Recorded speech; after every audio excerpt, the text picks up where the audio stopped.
All right, good evening. We are live on YouTube, Twitch, and Twitter, but we want to bring in our Facebook groups. That's the Mile High Huddle, the Mile High Huddle podcast, and the Mile High Huddle Denver Broncos Superfans group. We'll bring all those three in and get started here. Let it breathe and open up like a fine coffee. Good evening, everybody. This is the Mile High Huddle podcast. I am your host, Scott Kennedy. I'm sitting in for Chad Jensen tonight. Over here on this side is Zack Kelberman. Apologies for us being late. You know, we can't figure out this daylight savings time. I was told it was going to stop. I thought we were doing that anymore. It got dark early. I'm all confused. I'm old. Zack, how you doing, my friend? Doing pretty good. I'm kind of missing after that game last week, Scott. I feels crazy to say I'm kind of missing some Broncos football. I'm kind of itching for it, and I'm wondering when I'm going to get my next fix. But we're watching the Broncos' next opponent right now. The Buffalo Bills take on the Bengals, and we'll talk plenty about that tonight. It's going to set up an interesting paradox for Denver. You win this game, which is very possible. We'll get into it. You open up yourself to a lot of possibilities, maybe including playoffs.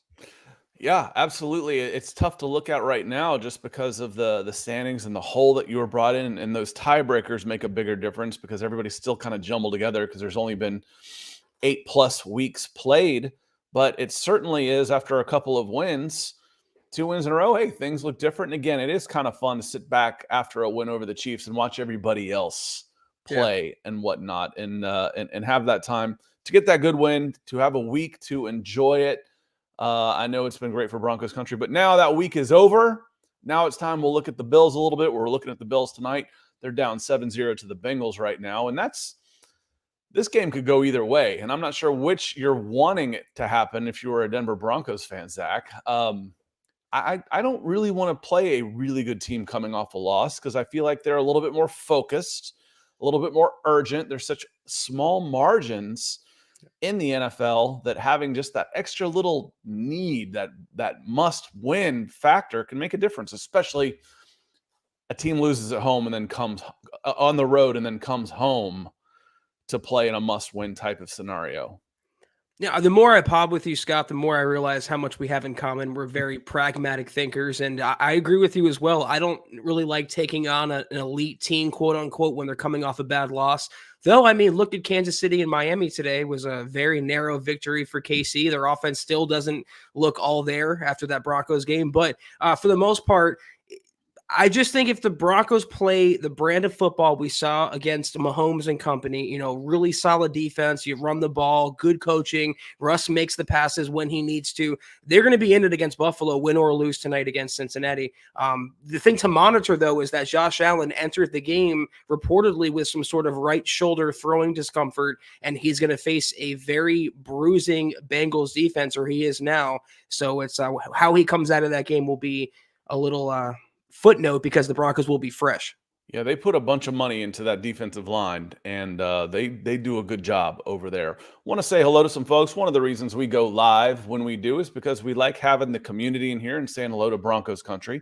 One of the folks that came in before we even got started, David McElrath, the Papa Bear coming in. Appreciate you, sir. He says, good evening, Broncos country. Zack, Deacon Scott, and Dylan. He's on the 11-6 bandwagon. Hashtag 11-6. Hashtag Buckham ×3. Hashtag MHH for life. Denver Broncos for life. Appreciate you, David. Michael Ranquillo coming in as well. He says, good evening, Zack and Scott. Scott, can't even say my own freaking name, on the Mile High Huddle podcast. Go Broncos. I used to joke, do you know who Bill Elliott is, Zack? Bill Elliott was an old NASCAR driver, and he's from about 45 minutes north of me. But when I was a kid, 45 minutes north of where I was in Atlanta was basically Deliverance area. Now it's like part of Metro Atlanta, but it was called Dawsonville. His name was Awesome Bill from Dawsonville. And I couldn't stand NASCAR racing. And my dad loved it. A lot of my cousins and stuff loved it. And I was like, dude, this guy is such a redneck. He can't even say his own name. That's where I'm coming back full circle on this. He's like, hi, I'm Bill. And I'm like, yeah, that's me tonight. Can't even say my own name. So little NASCAR lesson for you, Zack. Awesome Bill from Dawsonville. Let's say hello to some more folks coming in here real quick that were here nice and early. Always want to say hello to Dylan Van Arks. Thank you, sir, for everything you do. One of the moderators of the chat and contributors of MHH. He says, sup, Broncos country. Make sure you hit that like button on the way in, share on all platforms, and subscribe if you haven't already. Williams been in chatting it up a little bit, and that Eagles Cowboy game was nuts. Yeah, it was. Yeah, I don't think the AFC is just going to roll on through the Super Bowl. I think they're going to have some tough. The Super Bowl should be two pretty titanic teams this year.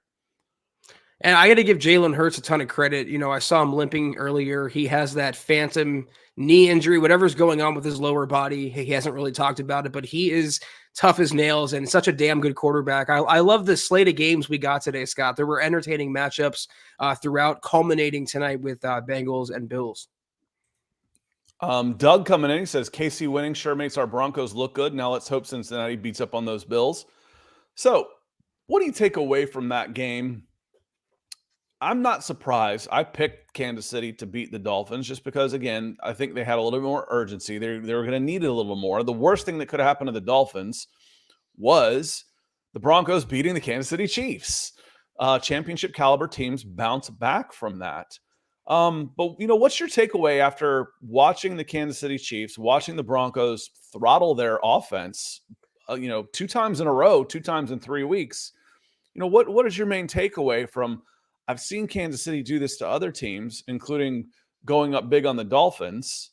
Then the Dolphins came back and held them in check, but in the second half. But honestly, what is your take based on what the Kansas City defense did to the Miami Dolphins? I've been watching a lot of Kansas City football this year. I mean, full disclosure, I have Mahomes as my fantasy quarterback, so I want to keep an eye on them. Their offense, Scott, has not been right the entire year, and it kind of all peaked in the worst way for them in that Broncos game where just nothing got going. And I don't understand why they didn't go trade for a receiver at the deadline. I mean, they have probably take away Rashee Rice, who's a rookie, the worst receiving core in the NFL, and it's starting to catch up to Patrick Mahomes. The Chiefs' defense is what's carrying that team. Steve Spagnuolo, the coordinator, is doing an amazing job with Chris Jones, obviously up front, but McDuffie in the secondary, Karlaftis is coming on. I mean, every level, they have Gay, they have Nick Bolton, they have playmakers at every spot. Today's game against the Dolphins, I got to give Vic Fangio a ton of credit because he might have given the blueprint to the NFL how to contain and stifle the Kansas City offense. Maybe not the blueprint, but it's common sense, but he did it in actuality. He was so physical, or his corners were, the secondary was of the Dolphins with the Chiefs receivers. He was muscling up to them, getting in their faces, and vice versa as well. I mean, the Dolphins defense and the Kansas City defense both played a physical game. But the thing with Tyreek Hill, if you start to press him, if you jab him, if you get physical, knock him off his spot, that disrupts the whole timing-based offense of Mike McDaniel. So I got to give credit to both coordinators. I thought it was going to be a shootout, Scott, and we saw a slugfest on the defensive side. And again, what it says to me is you look at the Miami Dolphins, we know have one of the best, if not the best offense in the NFL. They were held under 300 yards today by the Kansas City Chiefs. The Denver Broncos went for 240 yards against them, had some short fields, so they may have had more opportunities to get some longer yardage, but hey, didn't need to when I get the ball on the 5. I don't need to go 65 yards. So that Kansas City stifled the Denver Broncos defense or offense, apologies, shouldn't be that big a surprise. You know, it's you're finding ways to win. I heard the phrase last week, dominated. The Denver Broncos dominated the Kansas City Chiefs in that game. For the most part, they did. Then there were some questions about the passing game. This Kansas City Chiefs defense is freaking good, y'all. It's really good. Yeah. It just held in check the best offense in the NFL. That it was able to do that to Russell Wilson and the Denver Broncos shouldn't be a reason for, I'm still not up on the Broncos because, they didn't do very well on offense. Okay.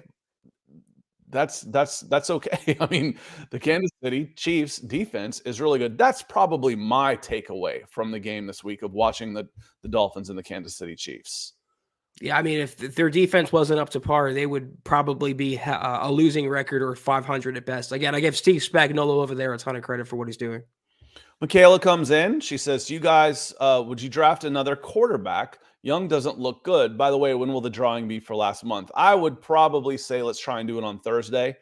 We want Zack, or we want Zack to be here, but we want Chad to be back. I'll be here. And I'm not sure if he's going to be back tomorrow, but he'll definitely be back Thursday. So we'll plan on doing it this coming Thursday.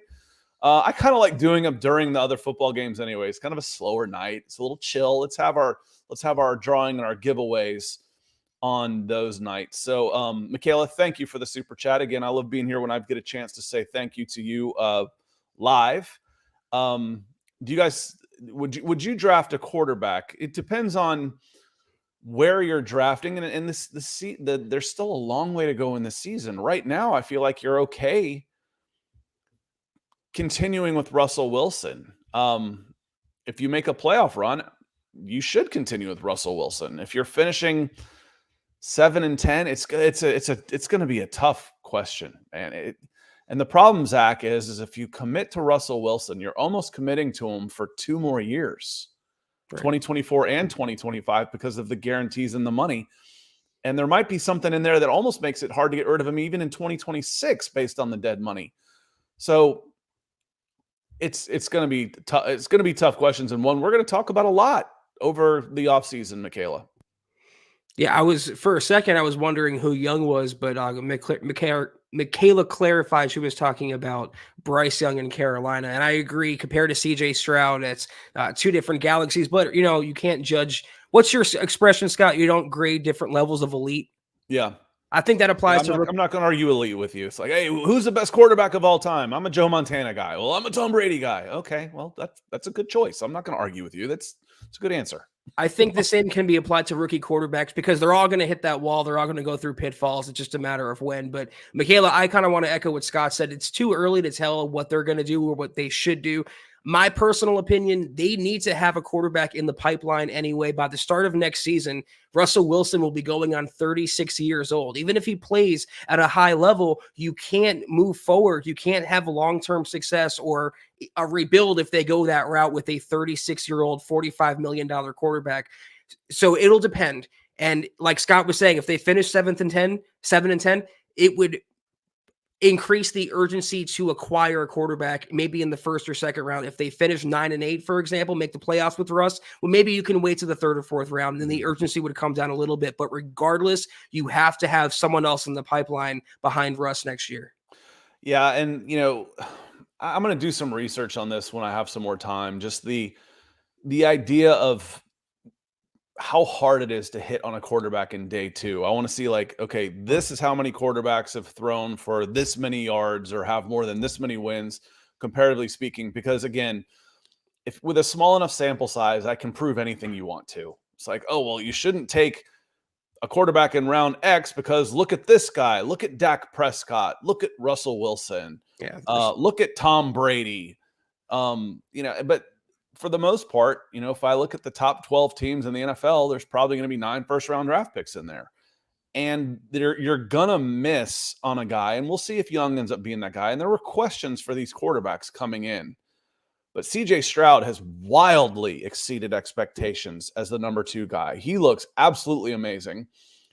And another guy who went number 4, Anthony Richardson, was outplaying expectations at a pretty high level before he got hurt. But that's one of the questions about him is, can this man learn how to protect himself, or is he going to Cam Newton himself before he has all the success that Cam Newton did, because he doesn't really know how to protect himself with the experience at this level of play. That might sound a little contradictory. Well, nobody knows at this level, Scott. But he only played 10 games, only started 11 or 12 games in college. So learning how to protect yourself isn't second nature to this man. So, but yeah, I think you were drafting a quarterback. I guess what I was going to say, Zach, was your urgency. Let's say you're 7-10 and the guy isn't there. What's your urgency to move up? Right. If you're not there, that's what may change, because I agree with Zach wholeheartedly. You're going to need to get another quarterback in the pipeline regardless. Day 2 at the latest for me, Zach. Yeah, and it doesn't have to be a guy in the first round. I mean, if the season goes to crap, everyone would want Caleb or Drake May. But, look at someone like Will Levis, for example, who's, in my opinion, outperforming his draft expectation as well in Tennessee. That could be where the Broncos go, a carbon copy of what Tennessee did. They had in aging, veteran, highly paid quarterback in Ryan Tannehill. They looked and had 4D chess moves down the line and saw to the future and drafted. Actually, they had 2 with Malik Willis as well, 2 young quarterbacks, but they still took a chance. They still took a flyer in a higher round on a quarterback, and I think it'll pan out for him. The same could happen with Russell Wilson and the Broncos. And the good thing, though, Scott, unlike Tennessee, when you have an offensive coach that's demonstrated and proven like Sean Payton is, that's made egg salad out of the most craptacious something eggs. that weren't eggs. Yeah, they weren't eggs. They tasted pretty badly. But you know what I'm saying? If it gives you such an advantage and a power up over other teams. So that's where I see the Broncos, regardless of what happens this year, they're going to come out of the draft next season with a new quarterback. They have to. Yeah, I like what Nick says all the time with what Tennessee did. I think they got Malik in the 3rd, maybe, and then they turn around and take Levis in the 2nd. Take one every year until you find your one. And again, it's the probability thing. I might not be able to draft high enough to get a top 5 guy. I might not ever be that bad, but if I need a quarterback, you could take a look at the Atlanta Falcons right now. They're going to finish somewhere in the 7-10 range again, the way things are going right now, which won't be enough to get them an elite quarterback, which is why they should have taken one at number 4 in 2021. But I digress. So they draft Desmond Ridder, and then they hitch all their wagon to that. That was stupid. Should have drafted another one. Just keep drafting. If you're going to go day two, the probability says one of those guys will eventually hit. The problem is you're in quarterback purgatory until then. You've got a good quarterback now. If you can start lining those guys up behind him, that would be the way to go. And goodness, we spent a lot of time on this topic because it's going to be a big question moving forward once we get to the offseason on this one. Troy coming in. He says, appreciate the super chat, Troy. Says, hey, guys, can't watch, but have a great show. Kansas City seemed a bit upset today. Makes our offense's performance against the Chiefs seem more impressive. Again, this is where that was my takeaway too, Troy, was the Kansas City Chiefs defense is starting to play really at an elite level. And that you're putting 24 on them is nothing to sneeze at. Turnovers are not. It's more than the Miami Dolphins put on. Does anybody want to say, okay, we outscored the Miami Dolphins? If I take that, if I tell you you can have that, you'll take that every week. You'll be in pretty good shape. So I agree with you, Troy. It's a great point. And even without today's game, I mean, the Broncos, we talked about using the word dominated. It wasn't hyperbole. It wasn't cliche. We weren't being homers on this podcast. The Broncos did thoroughly dominate Kansas City and maybe kind of showed the NFL a little bit how to play them. I mean, the Dolphins certainly kind of gave them a fight today, Scott. Yes. And some of the better, I'm a big fan of Mike McDaniel. I like him. He's just different. I get tired of the same old coach speak BS. He's entertaining. And he's different, but he's humble. I do like watching him. And Michaela coming back again. Thank you, Michaela, about the Bryce Young discussion. Says, will Carolina draft a new quarterback? Probably not, because they gave up their first rounder this year for the rights to draft Bryce Young last year. That pick, one of the picks that they also gave up, turned into Jalen Carter, I believe, in a roundabout way. So they traded DJ Moore, wide receiver, to the Chicago Bears, and 2 first-round draft picks. DJ Moore, Jalen Carter, Caleb Williams, or Drake May. Ouch. Damn. Which is fine if Bryce Young hits. If he doesn't, that one's a real kick in the nards. It's you don't mind giving it away. You know, that amount of premium picks and those players is worth it if you get your guy. But if Bryce Young doesn't turn out to be that guy, that one's going to look awfully one-sided in the annals of history. So, Michaela, the Bears have that pick, and they're also sitting in the top 5.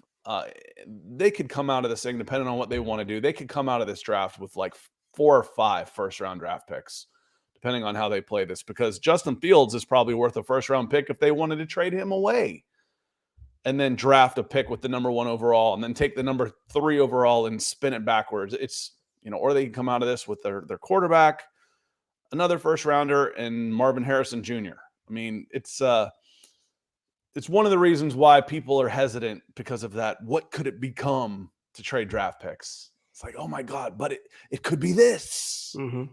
And that's what's coming back on the Carolina Panthers right now, Zach. It's the draft is always going to be that Family Guy scene where, you can either win a boat or the mystery box, and the mystery box, it could be anything. It could even be a boat. That's what the draft process is. And it's funny that we talk about early overreactions, Bryce Young looking like maybe a miss, but Jalen Carter definitely a hit. It's the biggest crapshoot. You never really know. You're going to have to be committed to him for at least another year. I think if you can make Kyler Murray work, which it's proven that you can at a high level, you can make Bryce Young work. You just have to have that top level coaching. I'm a big fan of Frank Reich, Scott. I don't really know if he has it to coach up a player with the limitations, I'll say, of Bryce Young. Well, and I'm not that I need more reminders, but he handed play calling duties off to. I covered him as a running back at high school in Atlanta, Thomas Brown, at Tucker High School. I'm like, oh, good Lord. I had Sean McVay was in the class of 04, one of my first classes. I'm like, all these guys are retired and coaching now, for God's sakes. But it's nice to see those guys, that you followed grow up and do really well. So Frank Reich had the self-awareness and the lack of ego to hand over play calling duties after just a few weeks. So I thought that was that's something you like to see as well. So didn't work out too well for the last coach that did that. Hackett. Which one was that? Hackett. Oh yeah. Well, he'll get more leash. Started playing better. Yeah, that's true. And again, I don't think he did it on his own either. I think he was a puppet. Yeah. I'm not sure who he was a puppet of, but what a weird God. I would love get Mike Kliss or somebody who has all the dirt but isn't allowed to spill it, in a couple of years, just to write a book. That would be how last year devolved into such a crap show. Would be a fascinating read. I think it would be fascinating. Fascinating to me. Miguel Santisteban coming in. Appreciate you being here and throwing down some stars on Facebook. Scott Busby doing the same. He's coming in with over 500 stars. We certainly appreciate it. And Phil McLaughlin coming in with some stars as well. He says, good evening, Zach and Deacon Scott. I'm just praying that Russ continues to improve and gel with the system. Then I'll be much more optimistic about next year. Would still like a new quarterback to develop. Hashtag Buckham and hashtag Go Broncos. Yeah, I think we're all on the same page there. I mean, Stidham's making some good money, but it's good backup money. And I don't think Stidham's the guy moving forward. I just, the most popular players that used to be, it's, the backup quarterback. This quarterback's stinking. Oh boy, this is what he can do. No, he's not good enough either. That's why he's not in. At least with a retread backup type. Now, if we're talking about, okay, I'm drafting a guy and I want to see him for the first time, that could be a different conversation. But yeah, Phil, Zack, it's time to get another quarterback in here next year. And an offensive tackle. Wouldn't that be nice to draft for a change? Now, speak to me. You're barking up the right tree now, Scott. I'm pretty happy hearing that. Yeah, you got to dirty to me. You gotta get a new tackle, but you have to have a new quarterback. Stidham is a very brief bridge backup to have. He's an upgrade on Brett Rippon. He was never going to be an upgrade on Russell Wilson. He was a clear backup, despite what the media made you believe, or the preseason made you believe. But yeah, it all depends on what the Broncos do. And take away, the Broncos, they won 2 games, they beat Kansas City, and we're all thinking playoffs now. We're all talking winning record. But before that, we were all using the rest of the season as an evaluation period. And I still think if the playoffs happen, great, Scott. It's obviously the goal is to win a Super Bowl, and you can't win without making the playoffs. Fine. But still, the rest of the year should be an evaluation for every player from 1 to 53 on the roster, starting with Russell Wilson, to see if they could be the guy in 2024 and moving on from that. And I think there's some guys that there's going to be some changes no matter what. Just because of the contracts they're in. Justin Simmons has a big contract number for a safety. Garrett Bowles has a big contract number. Tim Patrick, he's probably going to be cut. Sutton, Jeudy. Cortland Sutton has a big contract number. Then Jerry Jeudy's got a big contract number at $13 million, but his is the only one that's guaranteed. So that goes back to, and I don't think I was actually on with you when we talked about this. Oh, no, we probably were. It runs together a little bit when he was up for the you reported the third and the fifth was the reported money Yeah. for him It's Thursday.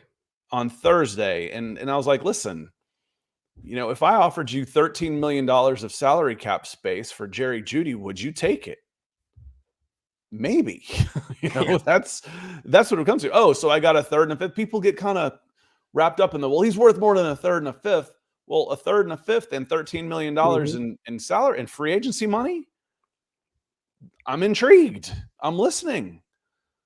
So that could be something that they'll revisit in the offseason, Zach. And then they're going to need a wide receiver or two going into next season. Honestly, a 3 and a 5, talking about the cap space they're going to save, it might have been difficult for me if I'm George Paton, Sean Payton, to walk away from that deal. I understand why they did, if that deal was even presented, but that's more kind of than I thought they would get. I thought they would maybe get only a 5 or only a 4, a 3 in there, and the opportunity to pick up an additional draft pick in the cap space. It says to me that they want to maximize Jeudy's value the rest of the year, provided, God willing, he doesn't get hurt and ruin that value, or they really believe in the player and hoping that he can turn a corner and maybe he gets his second contract in Denver. I think the Broncos are headed in the right direction, and I think it is a good gamble to make right now that Jerry Jeudy can up his value to the team or to a potential trade partner. I think it was probably the right move. But again, $13 million on a third. We'll see. We'll see. I sold him short when we talked to Broncos for breakfast. His numbers last year were almost identical to Christian Kirk's last year before he got that big money free agent deal from the Jacksonville Jaguars. Now, to be fair, everybody went, what? When they saw Christian Kirk's contract. But if that's what the numbers are going to be, then yeah, $15 million a year for Jerry Jeudy is about right. That seems like a lot to me. Who means a lot to us? So Gary Palmer coming in with that Broncos orange. Thank you, Gary. On YouTube. Appreciate you, Gary. He says, happy to see Zack and Scott. Well, we're happy to hear from you at least. He says, momentum is real, guys. I'm seeing a trend, and I like hope over despair. Go Broncos, the pit of despair. Especially going into this bye week, I feel like it meant so much. Listening to Justin Simmons and everything he had to say about the defense turning a quarter and Vance Joseph, it made me take a look at Vance Joseph in a different light. It's fairly simple, but it's like, here's all the plays that have gone right. Here's all the plays that have gone wrong. Here are the differences. Oh, okay. And then trust yourselves. I think Vance Joseph has done a good job of turning this defense around from what could have been, it was for a couple of weeks, a car crash. With no survivors at all, unfortunately. And now there's hope. Now there's a pulse. Now it's not a flat line. I love this rallying cry you have here, Gary. Hope greater than despair. That's how we can really hang our hats on in the post Peyton Manning Broncos. But I agree with you. It's so nice to get on here, even during a bye week, and talk about a Broncos team coming off a big win, not coming off another horrible, horrible loss. Well, and the first few weeks, and maybe we're jumping the gun a little bit, but after that Jets game, I was ready. I'm like, yes, is the top 2 picks on the table? Yes, it is. If you don't, the way you are playing right now, if this doesn't turn around, then yeah, the 1 and 2 pick is on the table. It sucks talking about that in week 5. Yeah. We want to talk about, hey, win this game. Could you look at the playoffs? I want to watch the results of this Bills-Bengals game because the loser's only a game ahead of us if we win next week. That type of stuff, scoreboard watching, becomes a lot more fun. And Gary, you've watched me enough. You know what I think about hope and what it means. With Greek mythology and all that type of stuff. My daughter's middle name is Hope. It's a big deal. Zack, so again, looking at the Bills game, what would it mean to you if the Denver Broncos go into Buffalo, pull off the upset, and win this game up in northern New York, up on the Canadian border? Even the most ardent skeptic would have to come out of that game giving the Broncos their props and at least having some inner monologue going on with themselves, thinking, maybe Denver is for real. They've won 3 straight now, including upsets over Kansas City and Buffalo, the latter game being a primetime game at Buffalo. Very, very tough place to play, tougher place to win. If they go into there and they come out with a victory, they're going to be 4-5. The season would be almost 0-0, Scott. The momentum they would have from that, and they're learning how to win. They're getting hot at the right time. This is when teams that have playoff aspirations prefer to peak, not in September, not in October, but when the weather turns, it gets cold, November into December, that's when you want your team to get better. So I would start thinking definitely winning record at 4-5. And beyond that, there'd be no reason. Looking at the remaining schedule, you can argue the Bills are the toughest game they have left. If they get past them, 4-5, there would be no reason they can't go on a run, go 9-8, 10-7, and sneak into the wild card round. Yeah, and this one for any kind of playoff consideration, this one became really a must-win because you lost your first 2 games. Mm-hmm. If you lose this game, you fall to 3-6, and you've got all kinds of tiebreakers working against you. I mean, right now, even after 2 straight wins, you're sitting in 15th place out of 16 teams. That's the kind of hole you dug. But 7-2 to finish 10-7, and you're in there. I mean, I'm not saying. I mean, you're in the conversation. You've given yourselves a chance. A guarantee in would probably take David McElrath's 11-6 in there as well. Yep. What do you think, going in? There's some questions coming in here. Quincy coming in. Appreciate you coming in. It feels like a newer name. He says, our big test is the Bills. If we lose to the Bills, as bad, draft next year and rebuild. I think there's going to be some of that goes on anyway. There's going to be plenty of roster turnover with some veteran guys on big contracts. We can expect, as Sean Payton has another year to mold his team the way he wants to, I think we're still going to see a lot of that. And Sisto says, what do you think the chances are of actually beating the Bills? I think about the same of beating Kansas City, that they're going to be underdogs. They're going to be counted out. It's not going to be easy. And I can definitely see the Broncos losing this game. But I also, in full disclosure, I saw the Broncos losing to KC last week, and they didn't. If they come out against Buffalo, even with those factors, like I mentioned, prime time, Josh Allen, Monday Night Football at Buffalo, if you come out and hit them in the mouth, be dogs out there, DAWGS. Don't take any crap. Be physical. Play smart, disciplined football. Stop the passing game. Score points on offense. Keep Josh Allen on the sideline. And be consistent through 4 quarters. Be complimentary for 4 quarters, 60 minutes. I think your chances are pretty good considering and relatively speaking to what the Broncos were a few weeks ago, Scott, which was dead in the water. Yeah, I would be willing to talk about this team as a legitimate, even at 4-5, a legitimate playoff contender if you go and win this one. Again, Green Bay is not a very good team. You beat them at home. Okay. That means at the worst, that means you're a little bit better than a not very good team. 5 turnovers or whatever it was against Kansas City. They had a poor game. That happens. For me, that one could be chalked up to any given Sunday. You win 3 in a row, and now you go on the road and beat the Bills. Now you've shown the consistency. Okay, we came back against the Packers.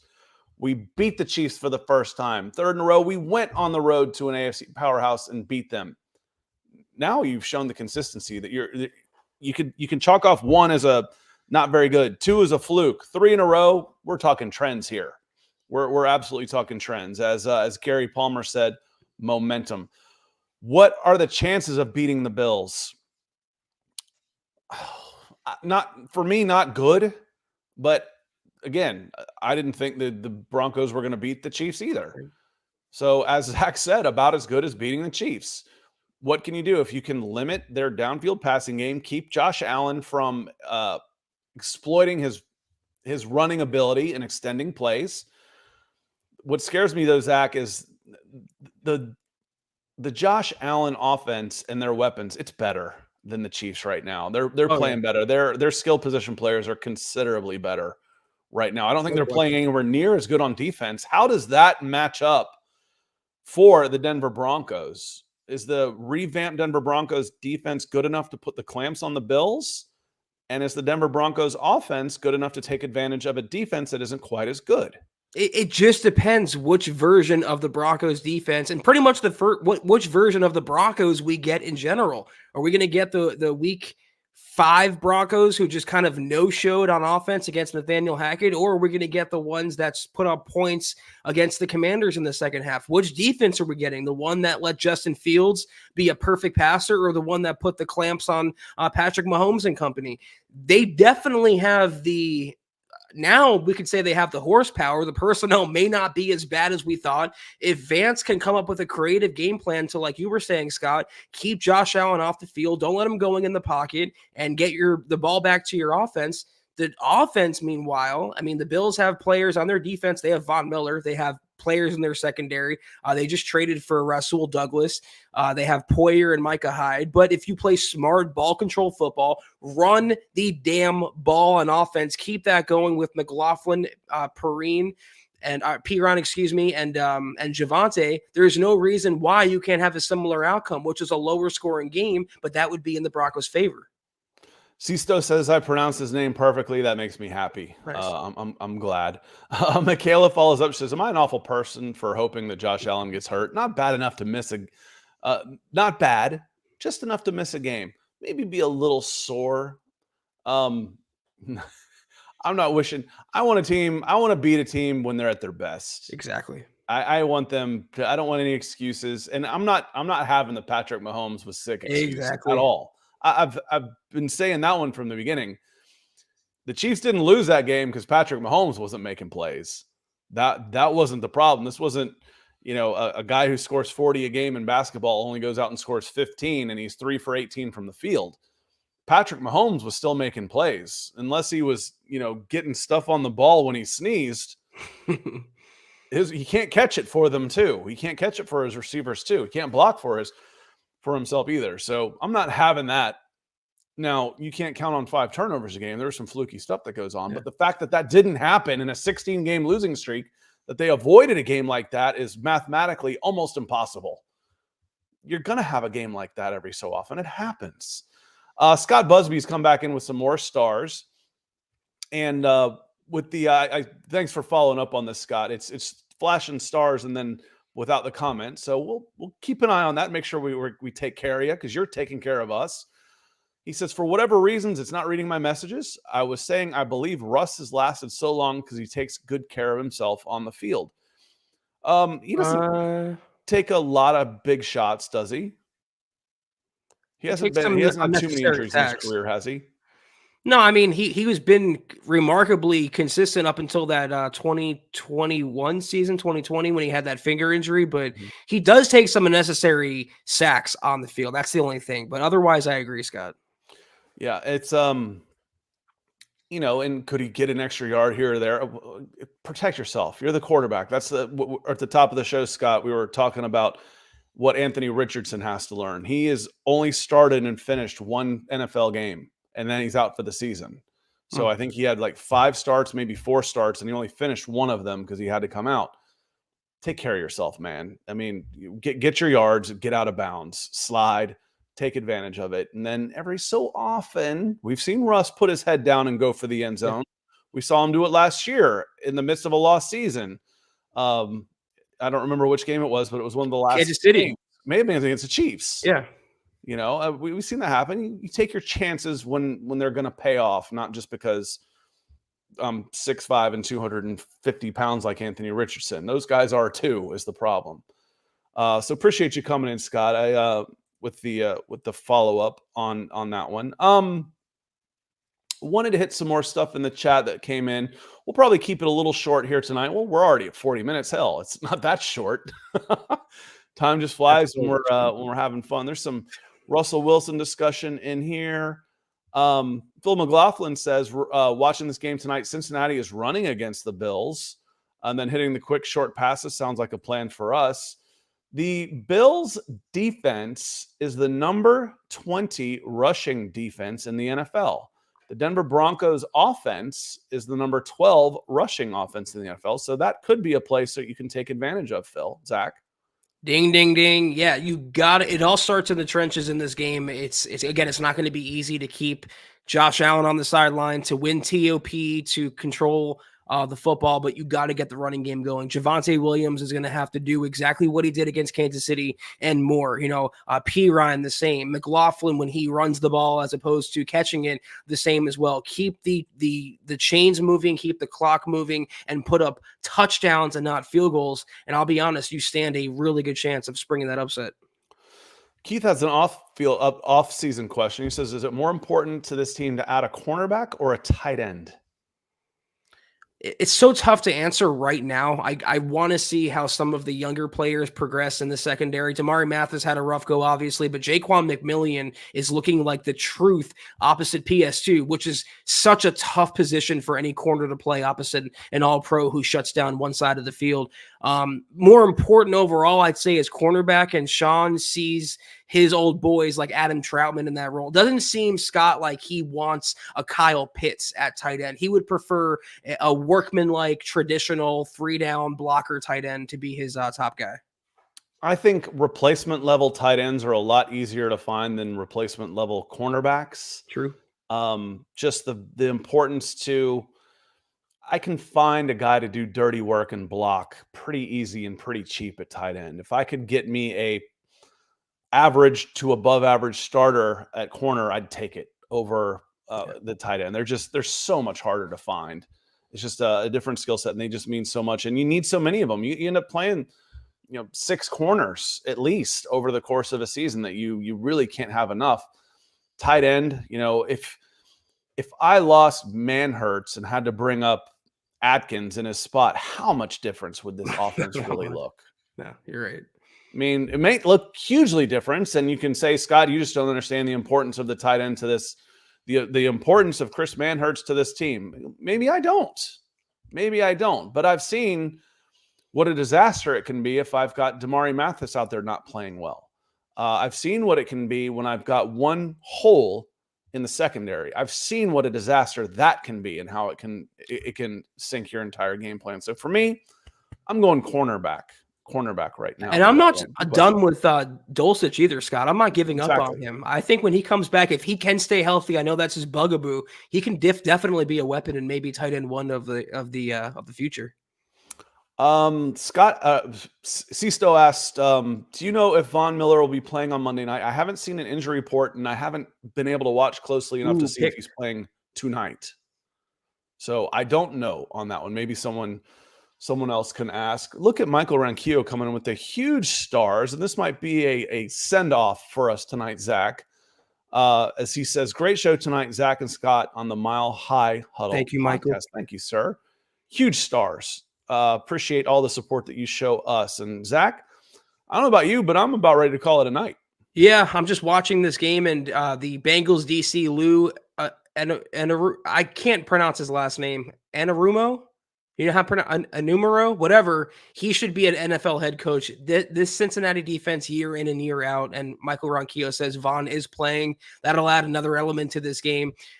He is playing, so that should be interesting. I wish Vaughn the best, except for Monday night next week. But Bengals defense is no joke, and they definitely have top level coaching, and that's how you take down the Bills. As we were talking about that, but that was a very fast but still fun version of the MHH podcast. If you're not doing so, please follow us on Twitter at the MHH Pod. You can follow the main account on Twitter at Mile High Huddle. Scott is at Scout Kennedy. I'm at Kelberman NFL. And don't forget about Chad at Chad and Jensen. If you guys want some merch like we're always rocking, check out MHHmerch.com. Also, if you haven't, drop us a like. Get yourself a coffee mug, MHHmerch.com. And also drop us a like at Facebook.com/Mile High Huddle Pod. Also, on Instagram at mile_high_huddle, and make sure you're leaving your football priest and our Deacon Scott a 5-star review for a chance to win some merch each and every single month. But if anything, guys and gals, please subscribe, like, and share this video and every video you see on the MHH channel. It really helps us grow and reach more Broncos fans just like you. I did it better than you did, I think. Yeah, you got it. I think I timed that up nicely. Want to say thank you very much to our Super Chat and Facebook stars, superstars like David McElrath, Michael Ranquillo, Michaela Parker, Troy Boer, Miguel Santi-Stevens, Scott Busby, Gary Palmer, and then a lot of y'all coming in more than once. So thank you. Tomorrow, a little programming note. Broncos for Breakfast will be just a little bit late. We plan on going on at 7:45 Mountain Time, 9:45 Eastern. We'll go for about 30 minutes tomorrow as we get ramped up for our full show on Tuesday. Zach will be back tomorrow night for the Mile High Huddle podcast at its regularly scheduled hour, and it will either be me or Chad that join him. And we'll have a full weekend of football to talk about. Looking forward to all that as we get ramped up into the Broncos preview with the Bills. That's right. Appreciate you filling in, Scott. Regardless, I'll see you tomorrow night one way or the other. Have a great weekend, y'all, or rest of your weekend. We'll see you tomorrow night. Talk some Broncos and Bills action. Take care, and as always, go Broncos.